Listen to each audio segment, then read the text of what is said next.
Assalamualaikum warahmatullahi wabarakatuh. Waalaikumsalam warahmatullahi Waalaikumsalam wabarakatuh. warahmatullahi wabarakatuh. Pertama-tama, marilah kita ucapkan puji dan syukur atas kehadiran Allah Subhanahu wa Ta'ala, di mana beliau telah melimpahkan rahmat dan karunia-Nya kepada kita semua, sehingga kita dapat Zoom pada malam ini. Salawat serta salam tidak lupa pula kita hadiahkan kepada Nabi besar kita, yakni Nabi Muhammad SAW, dengan mengucapkan Allahumma sholli ala Sayyidina Muhammad wa ala ali Sayyidina Muhammad. Baiklah, untuk tidak memperpanjang kata mukadimah, saya selaku moderator dan rekan saya, Oktavia Putri Azahrianto, pemateri pertama, dan kakak Jelly Kumalasari, pemateri kedua. Nah, pada materi pertama, itu akan disampaikan oleh rekan saya, Oktavia Putri Azahrianto. Kepada Oktavia, dipersilahkan. Baik, terima kasih sebelumnya untuk moderator. Sebelum kita mulai pada materi pertama, yaitu Mixiomycota, sebelumnya saya akan membedah dulu terkait materi kita pada malam ini ya. Jadi pada malam ini kita akan membahas terkait yang namanya itu protista mirip jamur. Nah, dalam protista mirip jamur sendiri terbagi atas tiga kelompok, yaitu adanya jamur lendir Plasmodium atau Mixiomycota, lalu jamur omikota atau jamur air, dan yang ketiga yaitu akrasiomikota atau disebut jamur lendir seluler. Baik, untuk materi yang akan saya bawakan pada malam ini yaitu terkait materi Mixiomycota atau jamur lendir plasmodial. Jadi, ciri-ciri umum dari jamur ini merupakan dia memiliki pigmen kuning atau oranye. Lalu dia itu juga bersifat heterotrof. Sebagaimana yang kita tahu, kalau semisalnya fungi itu kan dia tidak dapat menghasilkan makanan dia sendiri ya, karenanya dia disebut sebagai makhluk heterotrof. Nah, karena si protista ini mirip jamur, nah jadi dia juga memiliki beberapa karakteristik yang sama tuh seperti jamur. Salah satunya yaitu dia tuh bersifat heterotrof. Lalu dia juga memiliki fase amoeboid yang berinti banyak, lalu dia tidak dibatasi dinding yang kuat yang disebut plasmodium, lalu makan dengan cara fagositosis, yaitu menelan bakteri, sel ragi atau amoeba lain, diikuti dengan pencernaan intraseluler di dalam vakuola. Nah, pada jenis jamur ini dia memiliki dua vakuola, yaitu vakuola biasa dan juga vakuola makan. Nah, dengan vakuola makan inilah dia mencerna makanan dengan cara fagositosis tersebut. Lalu yang terakhir, dia juga bergerak seperti amuba di atas substrat. Bisa kita lihat seperti ciri-ciri umum yang pertama kan dia memiliki pigmen kuning atau oranye. Nah, salah satu contohnya seperti di gambar berikut.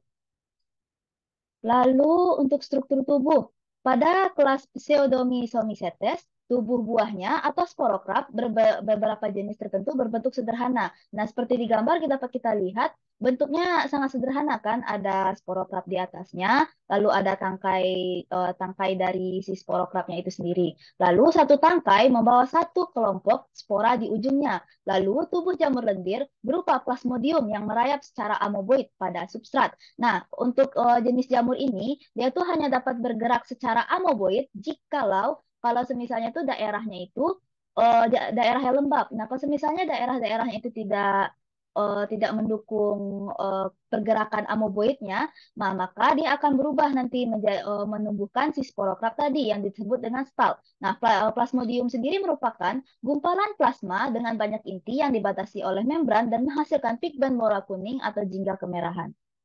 Mungkin sekian untuk struktur tubuh. Itu ada struktur tubuhnya itu terbagi atas dua ya, ada bagian luar dan bagian dalam. Nah, untuk bagian luar sendiri kita sebut sebagai ektoplasma atau ekto kan artinya luar ya. Plasma berarti plasma yang ada di luar, lalu ada juga endoplasma yang berarti endo itu di dalam. Jadi endoplasma berarti plasma yang ada di dalam. Nah, perbedaan dari kedua bagian struktur tubuh ini, dia tuh kalau ektoplasma dia itu tuh lebih ke arah zona terluar, lalu dia memiliki sedikit cairan. Jadi dia itu bersifat lebih kokoh ketimbang si endoplasma. Nah, di dalam endoplasma tadilah terdapat nukleus, lalu vakuola, serta vakuola kontraktil, vakuola kontraktil. Nah, bisa kita lihat di sini ada vakuola makannya, lalu ada vakuola kontraktil atau vakuola biasanya. Nah, ini bagian luarnya yang termasuk ke dalam ektoplasma. Nah, di dalam ini yang bernama endoplasma. Lalu untuk reproduksinya sendiri, jamur lendir ini memiliki perkembangbiakan secara vegetatif dan juga generatif. kenapa dia bisa secara generatif dan juga vegetatif? Kalau misalnya dia secara vegetatif, dia tuh melalui pembentukan sporangnium atau kotak spora. Nah, sporangnium itu pecah dan sporanya tersebar oleh angin. Lalu kalau misalnya secara generatif, dia melalui singgami atau peleburan dua gamet haploid yang menghasilkan zigot yang diploid. Nah, bisa dilihat di gambar. Kalau misalnya untuk yang vegetatif itu tuh dia dimulai dari sini ya, dari dari sporanium yang ini dari sini sampai sini itu termasuk ke dalam yang vegetatif. Lalu kalau ketika dia melakukan singgami itu sudah termasuk ke dalam generatif. Dilihat dari warna biru ini. Lalu kita akan masuk kepada fase vegetatifnya. Untuk plasmodium tumbuh dewasa dan membentuk jaringan agar mendapat banyak makanan dan oksigen lebih banyak. Untuk fase vegetatif sendiri dimulai dari bagian sini, yaitu pada bagian plasmodium dewasa ini ya. Kenapa dia mulai membentuk jaringan? Itu karena kalau misalnya dia memiliki penampangnya lebih luas, maka dia akan lebih mudah untuk mencari makanan dan juga untuk lebih mudah dalam menyerap oksigen-oksigen. Lalu selanjutnya, ketika habitatnya mengering atau makanannya habis, plasmodium berhenti tumbuh dan membentuk sporangium bertangkai atau stalk. Nah, kenapa dia mulai melakukan mengering itu? Karena kalau misalnya dia tuh lebih fragile atau lebih rentan terhadap kematian jika dia masih berada dalam tahap plasmodium. Nah, kalau misalnya dia sudah menumbuhkan stalk, nah stalk itu tuh lebih tahan terhadap kekeringan. Nah, karenanya ini merupakan cara si jamur protista mirip jamur atau Myxiomycota ini dalam bertahan hidup. Lalu selanjutnya, jika setelah itu plasmodium membentuk sporangium yang kemudian pecah dan menyebarkan spora melalui angin. Lalu kita masuk kepada pembentukan sporangium. Nah, di dalam sporangium itu terjadi pembelahan secara meiosis dan menghasilkan spora yang haploid atau N. Spora ini tahan terhadap kekeringan. Nah, bila kondisi lingkungan membaik, maka spora akan berkecambah dan membentuk sel aktif yang haploid. Nah, kenapa dia bersifat haploid? Karena kalau karena dia akan melalui yang namanya tuh singgami atau peleburan, yang mana nanti dari kedua spora itu akan menghasilkan yang namanya zigot yang diploid. Bisa kita lihat dari sini dia kan dari sporangium yang sudah dewasa dia akan pecah, lalu sporanya itu akan mulai mulai melakukan singgami yaitu uh, peleburan antara dua gamet lalu membentuk zigot yang diploid yang kemudian tumbuh menjadi plasmodium yang baru. Lalu kita masuk pada ekologi dan peranannya. Ekologi dari Myxiomycota sendiri biasanya dia tuh hidup pada habitat yang lembab, seperti tanah hutan, dan sering juga ditemukan di material organik yang membusuk atau di sekitar serasa. Nah, contohnya seperti Fuligoseptica atau dog vomit. Lalu peranannya sendiri, peranan dari Myxiomycota itu sebagai organisme dekomposer, yaitu membantu menguraikan sisa-sisa organik. Lalu proses dekomposisi oleh Myxiomycota melepaskan nutrien ke dalam tanah, menyumbang pada siklus nutrisi dan menyediakan elemen penting bagi pertumbuhan tanaman. Lalu dia juga berpartisipasi dalam keanekaragaman hayati ekosistem dengan menyediakan layanan ekologis yang mendukung berbagai organisme lain dalam rantai makanan dan ekosistem yang lebih luas. Nah, contohnya dia kan seperti organisme dekomposer tadi. Nah, jadi dia tuh mau mengurai zat organik itu menjadi zat organik yang lebih sederhana. Nah, yang kemudian itu dapat dimanfaatkan oleh tumbuhan tingkat tinggi lainnya dan itulah salah satu peranannya dalam ekosistem. Lalu kita masuk kepada contoh-contoh spesies dari Myxiomycota ini. Pada contoh ini bisa kita lihat dia termasuk ke dalam kingdom Protista, lalu filumnya Myxiomycota dengan kelas Myxomycetes. Nah, contoh pertama yaitu ada Stemonitis fusca, lalu Enteridium lycoperdon, lalu Comatrica typhoides dan Didinium squamosum. Nah, bisa kita lihat kan dia memiliki itu ya, ada di atasnya tuh ada si sporangiumnya, lalu ada tangkainya, dia membentuk stalk, masing-masing ini stalk, lalu dia berkumpul menjadi satu, lalu bisa kita lihat juga di sini, ada komatrika, ini dia si apa si kotak sporangiumnya itu terlihat lebih tabung ya ketimbang si stemonitis itu lebih tebal. Lalu ada dedinium itu terlihat seperti jamur jamur payung. Lalu selanjutnya masih dengan kingdom yang sama yaitu Protista, filum Myxiomycota dengan kelas Myxiomycetes, yaitu ada Lycogala epidendrum, lalu Badamia affinis, lalu Arsiria cinerea dan Cribaria purpurea. Lalu selanjutnya masih dengan kingdom yang sama yaitu Protista, filum Myxiomycota dengan kelas Myxiomycetes. Nah, ada contohnya itu Pisarium polycephalum. Nah, yang saya dapatkan fotonya itu dia dalam keadaan itu ya, masih dalam keadaan plasmodiumnya. Bisa kita lihat di habitatnya juga terlihat basah ya, karena ya dia masih dalam mempertahankan bentuknya seperti plasmodium. Lalu ada selanjutnya Fuligoseptica, lalu ada Ceratomyxa fruticulosa, dan yang terakhir yaitu ada Leptoderma iridescens. Mungkin sekian materi dari saya. Oh, terima kasih. Saya kembalikan kepada moderator. Terima kasih kepada Octavia yang telah menyampaikan materinya. Nah, selanjutnya ada OO Mikota yang akan disampaikan oleh Kakak Jeli. Kepada Kakak Jeli dipersilakan. Baiklah, terima kasih moderator. Selanjutnya saya akan menyampaikan materi tentang oomycota atau kita sebut juga dengan jamur air.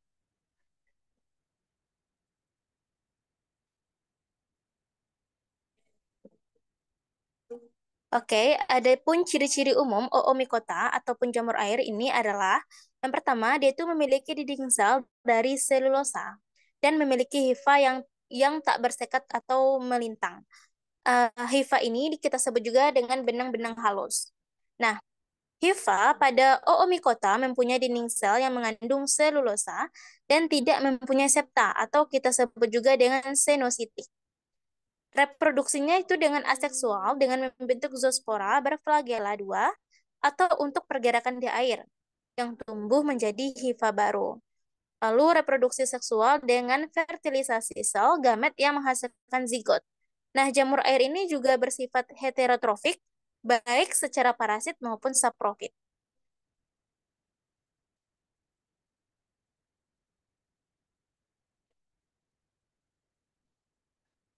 Oke, adapun struktur tubuh dari oomycota ini yaitu oomycota ini memiliki struktur tubuh yang terdiri dari hifa atau benang-benang halus, aseptat yang membentuk jaringan tidak bersekat, sporangiumnya sebagai organ tempat pembentukan spora, dan oosista sebagai struktur hasil dari fertilisasi yang berkembang menjadi oospora.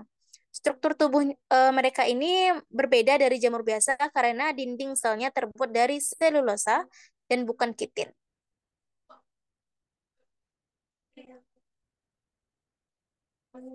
Baik, adapun reproduksi oomycota ini itu terdiri dari dua siklus atau dua cara, yaitu dengan fase aseksual dan fase seksual. Oomycota ini dapat bereproduksi secara aseksual dengan membentuk spora motil yang disebut zoospora di dalam sporangium, serta secara seksualnya dengan menghasilkan gamet jantan dan betina yang bergabung dalam proses fertilisasi untuk membentuk oospora, yang merupakan spora tahan lama dan dapat berkembang menjadi individu baru. Nah, adapun pada gambar ini dapat saya jelaskan ada dua siklus. Yang pertama itu siklus aksesual dan siklus seksual.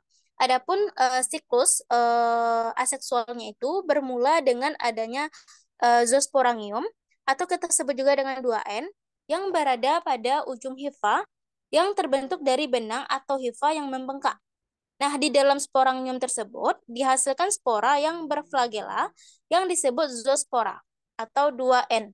Ketika zoospora matang dan jatuh di tempat yang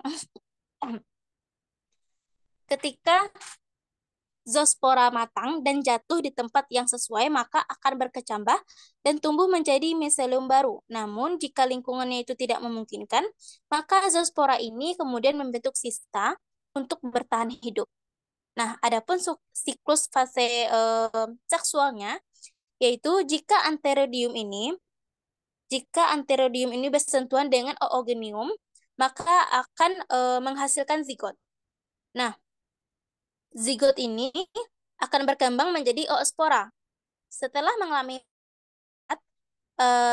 lalu zigot ini akan reduksi dan selanjutnya tumbuh menjadi individu baru.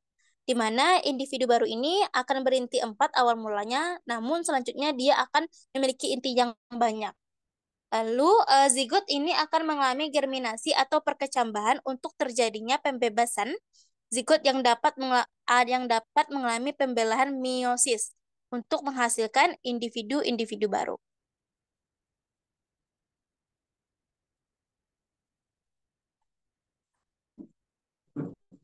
Nah, kita selanjutnya masuk kepada ekologi dan peranannya. Oomycota ini habitatnya berada di dalam air, sesuai dengan namanya yaitu jamur air, baik itu perairan tawar, kolam, danau, serta di tempat-tempat yang lembab. Nah, di sini ada contohnya yaitu jamur air pada ikan atau kita sebut juga dengan spesies Asilia sp. Nah, adapun peranannya yaitu memiliki peranan yang merugikan di kehidupan, dikarenakan Oomycota ini kebanyakan hidup sebagai parasit pada ikan, kentang, anggur, dan penyebab busuk pada kecambah dan berbagai tanaman. Namun, ada juga jamur air yang berperan sebagai agen pengendali hayati patogen jamur.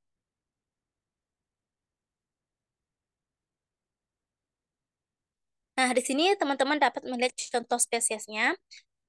Ada 4 pada gambar yang telah kami tampilkan, yaitu kingdomnya Chromista, filumnya Oomycota, kelasnya Oomycetes.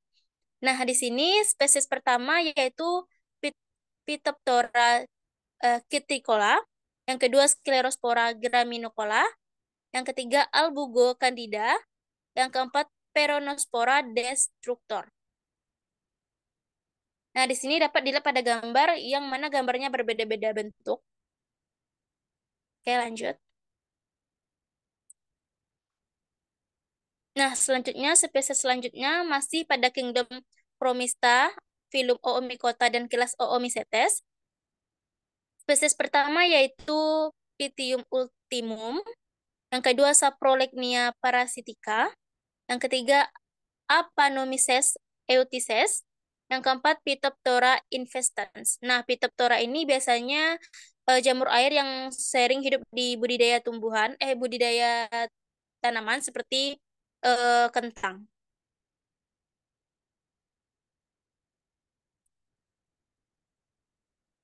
Oke, selanjutnya masih ada contoh spesiesnya, yang mana kingdomnya Chromista, filumnya Oomycota, kelasnya Oomycetes. Spesies pertama yaitu Phytophthora nicotien, yang kedua Phytophthora palmivore, yang ketiga Lagenidium sp, dan yang keempat Plasmopora viticola. Dapat dilihat pada gambar-gambar dengan spesies yang berbeda-beda bentuknya.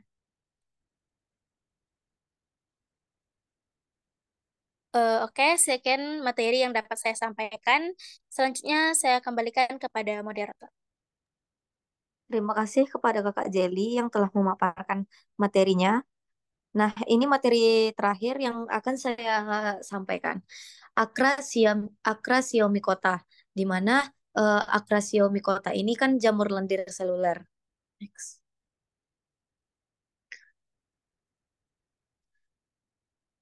Nah, udah saya singgung sedikit. Acrasiomycota ini kan jamur lendir seluler yang hidup bebas dan amoeboid, berbentuk menyerupai amoeba. Namun, plasmodiumnya tidak multinukleat. Acrasiomycota disebut juga sebagai jamur lendir bersekat. Nah, mereka ini dijumpai di berbagai tempat tanah yang banyak mengandung bahan organik, memakan bakteri dan zat-zat organik. Tubuh buah Acrasiomycetes disebut sorokap, yaitu di mana tubuh buah yang sering ditemukan bercabang-cabang dan tiap ujung-ujung cabang membentuk kelompok-kelompok spora. Nah, spora Acrasiomycota ini berbentuk seperti bola atau telur dengan dinding sel tipis yang banyak mengandung selulosa. Pada beberapa jenis spesies, spora yang dihasilkan tidak mengandung dinding sel yang disebut dengan pseudospora. Spora yang spora tersebut akan berkecambah, lalu dia membentuk mixamuba yang kemudian tumbuh menjadi plasmodium. Contohnya itu seperti jamur lendir seluler, akrasis, sapina, polispodilum. Nah, adapun ciri-ciri umum dari Acrosiomycota ini, yang pertama itu organisme eukariotik, sel yang memiliki inti. Yang kedua ada heterotrof. Yang ketiga ada berukuran kecil. Yang keempat, dinding sel mengandung kitin. Yang kelima, memiliki tubuh buah yang berfungsi sebagai alat reproduksi seksual. Yang keenam, bersifat motil ataupun dia tuh aktif bergerak.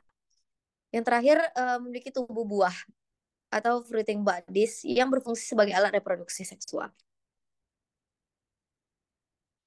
Nah, adapun struktur tubuh dari Acrosiomycota ini, tubuhnya tuh terdiri dari sel-sel amoeboid yang dapat berkumpul membentuk plasmodium atau seperti sorot pada saat reproduksi.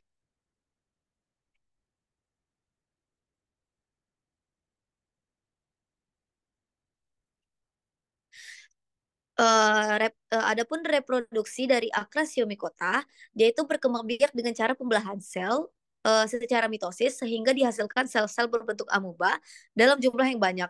Di mana Acrosiomycota ini dapat berkembang biak dengan cara pembelahan sel secara mitosis kan, sehingga dia tuh membentuk sel-sel ameba yang dalam jumlah yang banyak. Nah, oleh karena itu makhluk hidup ini kan dapat hidup bebas dan bersifat amoeboid. Plasmodiumnya tuh tidak berhenti seperti pada Myxomycota. Nah, adapun tahapan dari hidup Acrasiomycota ini, dia tuh yang pertama sebuah sel amoeba yang berkromosom haploid akan melakukan pembelahan secara mitosis sehingga jumlahnya itu akan bertambah banyak. Nah, kemudian sel-sel amoeba yang jumlahnya banyak akan berada pada tahap mencari makan, hidup soliter, dan bergerak pada pseudopodia. Nah, yang ketiga, apabila makanan udah gak tersedia lagi, maka sel-sel amoeboid mengeluarkan senyawa kimia yang dapat merangsang sel amoeboid yang lain untuk saling mendekat dan berkumpul di satu titik. Jadi setelah berkumpul itu, sel-sel amoeba tuh dia bergerak ke arah pusat agregat untuk membentuk suatu unit yang disebut dengan pseudoplasmodium.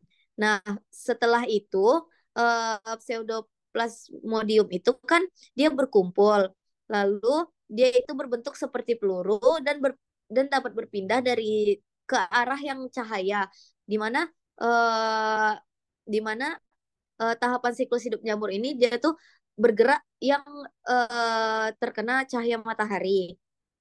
Nah, pada saat ada makanan, plasmodium tersebut akan berhenti bergerak dan membentuk tubuhnya yang mengandung spora reproduksi yang disebut dengan sporofor. Nah, kemudian sporofor ini akan menetap di suatu tempat untuk membentuk tubuh buah yang disebut dengan fruiting body. Nah, adapun beberapa sel, dia itu akan mengering membentuk batang penyokong atau stalk. Lalu sel-sel yang lain bergerak merayap ke atas sel yang mengering menjadi kumpulan spora yang haploid. Nah, stalk dengan kumpulan spora tersebut merupakan tubuh dari buah itu sendiri. Nah, spora bersifat resisten atau tahan terhadap kondisi lingkungan yang buruk, misalnya kayak kekeringan, kebanjiran, ataupun musim gugur. Nah, yang terakhir, apabila spora ini jatuh di tempat yang menguntungkan, maka ia akan tumbuh menjadi sel amoeboid yang haploid dan siklusnya itu akan berulang.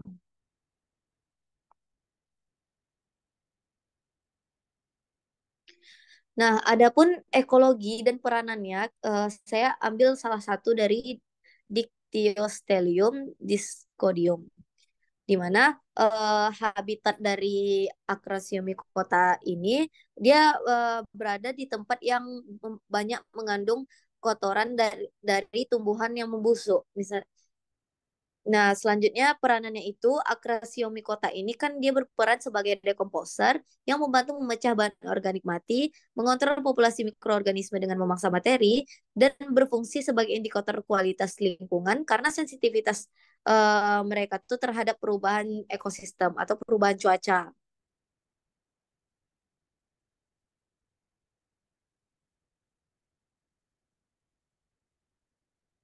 Nah, ada pun beberapa contoh yang saya ambil. Yang pertama itu kingdomnya dari protozoa, filumnya Mycetozoa, dan kelas dari Dictyosteliomycetes. Nah, ya itu spesies itu Dictyostelium discodium. Nah, spesies kedua dengan kingdom filum dan kelas yang sama yaitu Polyspondylum sp. Nah, yang ketiga dengan spesies yang berbeda itu Fonticula alba dengan kingdom protozoa, filum Choanozoa dan kelas Christidiscoidae. Nah, selanjutnya ada kingdom protozoa, filum Mycetozoa dan kelas Dictyosteliomycetes. Itu spesiesnya itu contohnya Cenonia.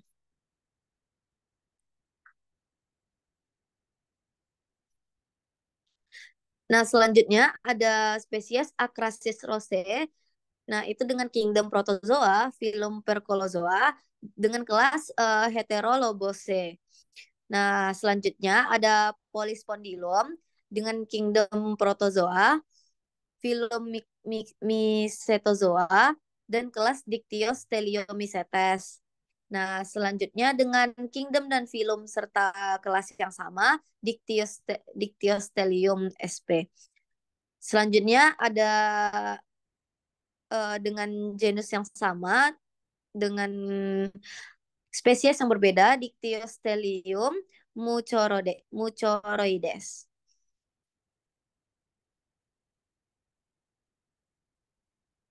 Nah, ini yang terakhir dengan genus yang sama, tetapi dengan spesies yang berbeda, Dictyostelium rosarium, dan yang terakhir ada Dictyostelium mucoroides.